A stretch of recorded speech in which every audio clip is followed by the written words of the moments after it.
Hey friends, so if you're a music producer on YouTube, no doubt you're likely getting bombarded by ads trying to convince you to buy more and more shiny plugins. But what if I told you that you can get some amazing sounding free plugins right now that in many cases do more and sound better than expensive plugins?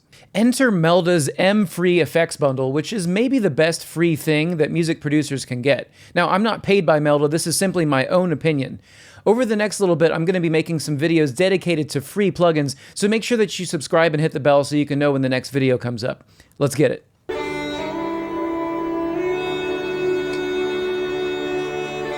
First, learn to use this.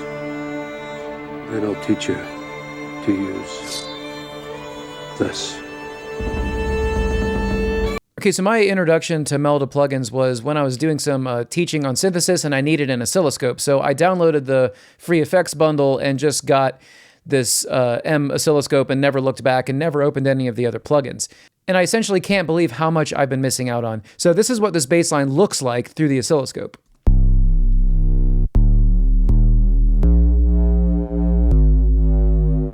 And so we can see using the oscilloscope that there is some movement to this bass line, but for the most part it's kind of subby, and it would probably get lost in a mix because it doesn't have that many harmonics to help it be heard. So how do we add harmonics? Of course, we use a saturator. Now, first of all, I'll go ahead and reach for an ABLETON saturator just to show you what I'm talking about.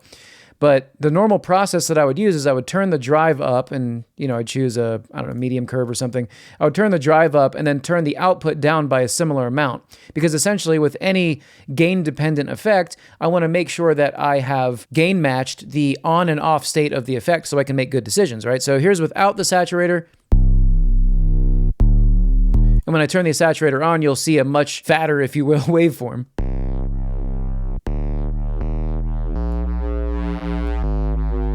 But because of the transfer curve of this saturator, I have to mess with the output to try to get the RMS level to be similar or similar loudness, right? This is kind of an annoying process, right? So going back to my plugins, I can choose the MAGC,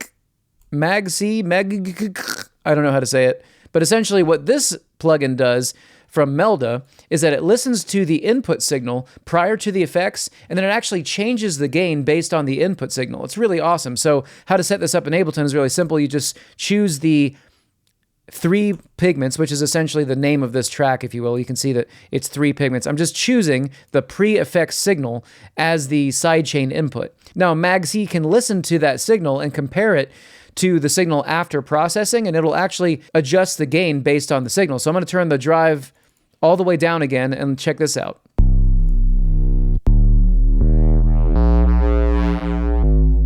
As I turn the drive up, we can see this gain reduction go down.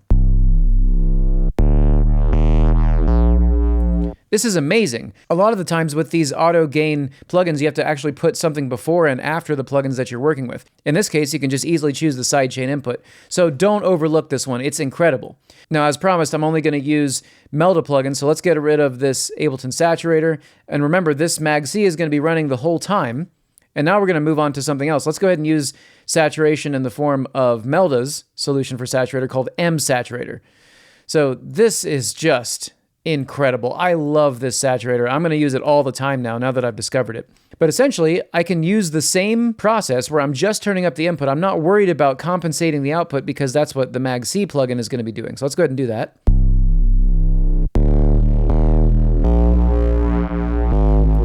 So that's what the first algorithm sounds like, and MSaturator is a multi-algorithmic saturator similar to ABLETON saturator, and these are the different clipping curves it has. So we have soft clipping 1 through 4, some digital clipping modes, and then a wave folder.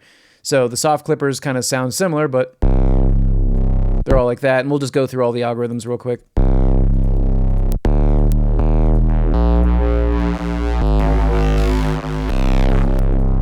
We can see the oscilloscope reacting to those different clipping curves, right? Now, I'm going to leave it on soft for now because I want to show you something else. We also have a compander, and what a compander essentially is doing is it's adding a compressor to the signal that's driving the saturator. All right, and we can use this in some really interesting ways. I have a lot of input going onto this so we can really hear the difference. When I enable this, take a listen.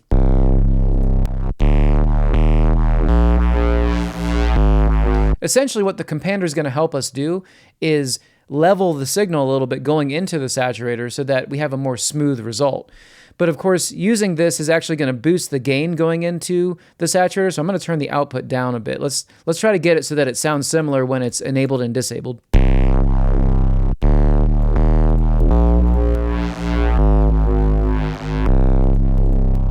Cool, so around -6 sounds right to me. Now what's really fun about using this compander is that I can dial in the attack. Essentially, you can make it so that the compander is late, if you will, and what that will do is it will allow for the transient to sound different and have some more detail to it. So when it's all the way down, when the attack is instant, it's going to be very smooth.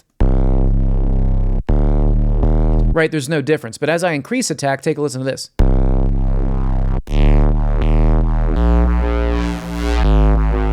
Right, there's some more detail. It takes a while for the compander to do what it does, right? So that's a really interesting thing. Let's go ahead and turn that off for now, and then we'll also explore harmonics.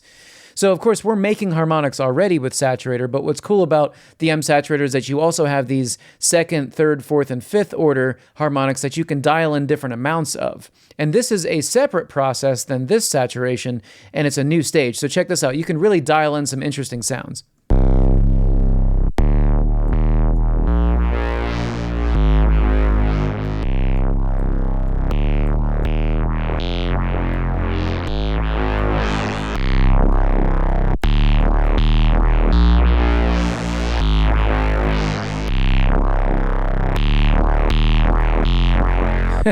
So it can get really, really crazy out there, right? Now let's go ahead and disable this and take a look at something else. We still have this first saturator stage going on, and I should point out that we have this analog control, and what this does is it adds even harmonics, behaving similarly to how an analog saturation would happen in the analog domain. Of course, nothing in plugin world is analog, but you can add some of the effects that an analog processor might do.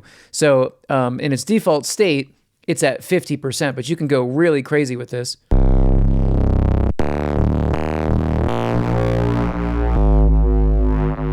And at 0, we're just going to be using this soft 1 transfer curve. And as you add the analog, we're going to add more and more even harmonics.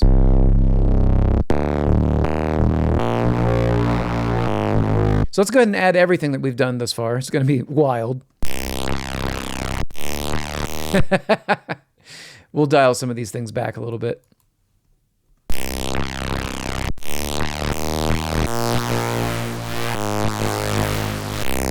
Now, what's fun about doing this is that I can use the oscilloscope to take a look at my waveform and make sure that I'm not half rectifying everything so that we only have in the positive domain and we don't have any in the negative domain. Of course, doing that is going to make the waveform sound thinner and thinner and thinner, right? There's a couple ways we can do this. We can dial the input back, of course. Now, the input control becomes very powerful now because essentially the more gain we feed into these harmonic processors, the more harmonics they're going to generate, and therefore we're going to get some wildly different sounds by just adjusting this now that we've done all this crazy work down here. I'm going to turn the attack down a little bit to get a little bit less of that transient detail.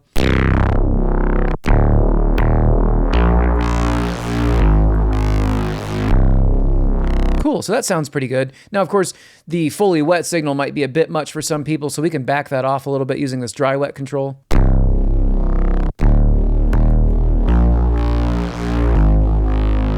Okay, so we got it sounding pretty cool. Let's go ahead and move on. The next thing I want to do is use the frequency shifter because this thing is wild. Now, the frequency shifter not only shifts frequencies up and down, but it also has a delay line put into it, allowing you to make some really interesting effects. One of my favorite things to do with the frequency shifter is have a very low amount of frequency shift and to dial the dry wet back halfway. Let's go ahead and take a listen to this zeroed out.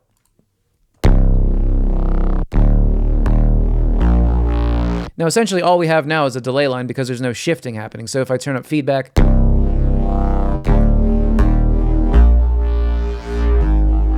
right, we just have a comb filter, essentially, right? But let's go ahead and do the thing that I was talking about. I love to just add a little bit of shift here, the smallest amount that I can get away with, and then dial the dry wet back. Take a listen to the movement that gets added.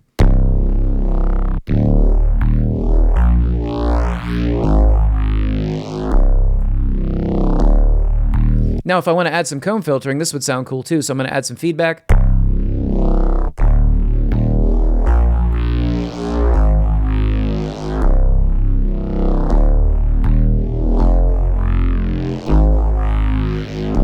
Super awesome sounding, right? Okay, so because of the particular effect that I'm going for, I'm not going to mess with any of these other controls. Essentially, you can sync the delay and do all kinds of interesting things with that. But let's go ahead and move on to the next one. So now this plugin is really interesting. This is the MFreeformPhase. Essentially, I think what this tool was designed to do was to help you kind of get a phase adjustment for different microphones that you might be using on different sources. And maybe that's the normal way to use this, but you can also do some really crazy things. One thing that I've learned that I really like to do with this thing is just to make a random whatever curve, right? And when I play this,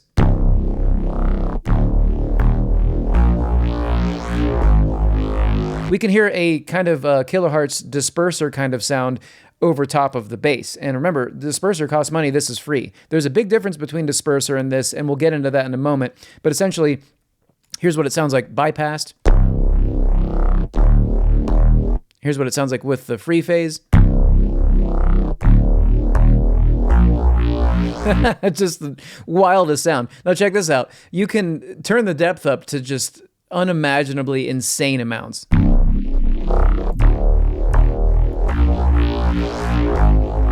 Now what's actually happening here? Well, essentially we're changing the phase of the waveform as it goes up and down the frequency spectrum, okay? So as we change notes, right, the phase adjustment is going to sound different, and that's what's really fun about this. So if you do a really crazy thing kind of in the low ranges where the fundamental is, you get some really sweeping, wild results, especially with the depth up high.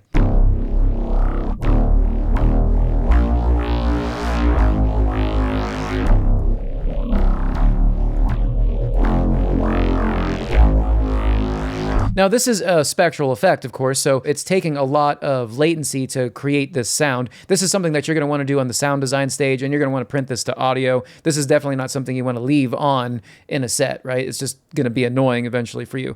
So we can choose the quality though, and of course the lower quality that you get, the less sampling that you're going to have, and so because of that you're going to get less clear notes coming out of this. But maybe that's the kind of effect you're going for. You're going for like a lo-fi kind of crappy sound.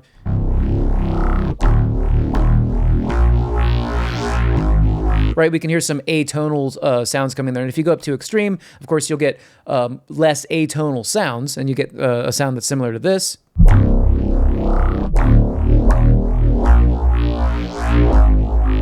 But of course, along with that, you also get this kind of very apparent pre-ringing that's happening.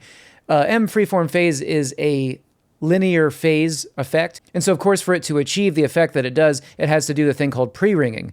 Disperser from kilohertz is actually a non-linear effect. So what it does is it actually has some post-ringing.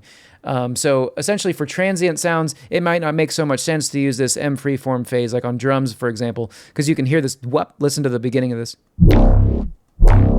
Right? So you can imagine what that might sound like on a kick. But on a bass, man, that is really pleasing and super fun to listen to, right? If you put the quality lower, of course, you're going to get less of it. And of course, if you turn the depth down, you'll get less of it, right? So you could get away with lower depth at extreme. You can hear how fast that pre-ringing is. But of course, maybe you want the pre-ringing. I think it's kind of funny sounding, and it actually can be a sound design tool if that's what you're going for. Yeah, and if you make this really jagged and wild,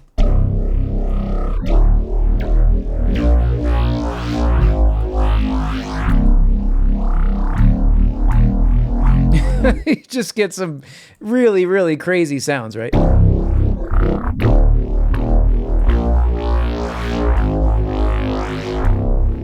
Awesome.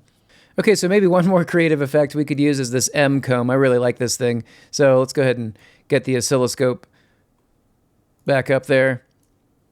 Now, MComb is essentially 4 comb filters, and something that it can do is some input tracking using some of the paid features with MComb, but we can actually call some of these up by clicking on presets and going to the pitch tracker. And I really enjoy this move a first few harmonics or move a weird set. Let's go ahead and take a listen to a weird set first.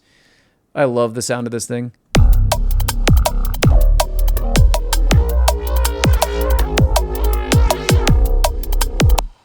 So here's without the MComb.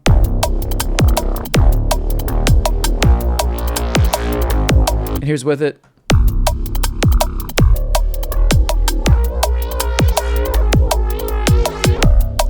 That's pretty wild, right? Let's try a different one. We're going to switch it over to remove first few harmonics.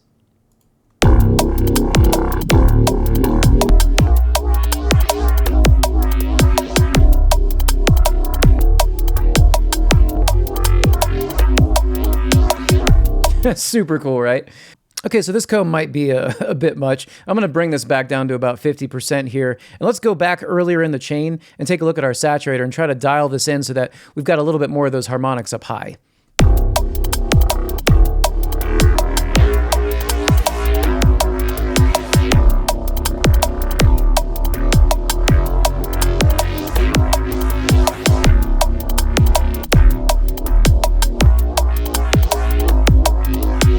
Oh, yeah.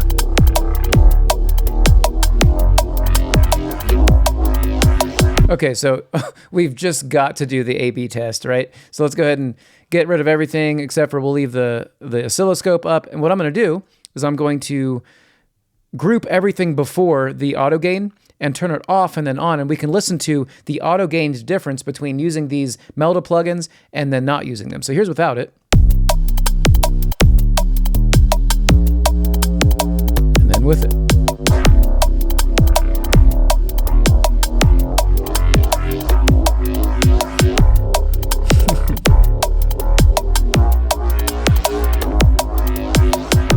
All right, so let's be honest. Melda plugins are pretty ugly looking, but you can clearly hear that they sound amazing. At the end of the day, most new plugins that are coming out are simply repackaging the same functionality behind pretty controls. And if you're new to the space, likely you're shopping more with your eyes than with your ears. A word of advice, if you've got the cash to buy a bunch of plugins, you'd do much better to instead invest in knowing how to use what you already have. So if you like my teaching style, I offer some insanely packed online courses for Ableton that cover every single aspect of production, from songwriting to mixing to sound design to live performance. We have a really active private Discord of welcoming and supportive folks where you can get your questions answered in near real time, and you can get some really kind feedback on your mixes and more. Now, if you're interested, you can find out more about my courses and learn some stuff in the process by watching my free Ableton workshop linked up here or down in the comments and in the description. And as always, thanks for watching, everybody. At the time of this shoot, this channel is about to pass 100,000 subscribers, and that's just totally mind-blowing to me. So thanks so much for all the support. If you like this kind of thing, you know what to do. Like, comment, subscribe. Much love. See you next time.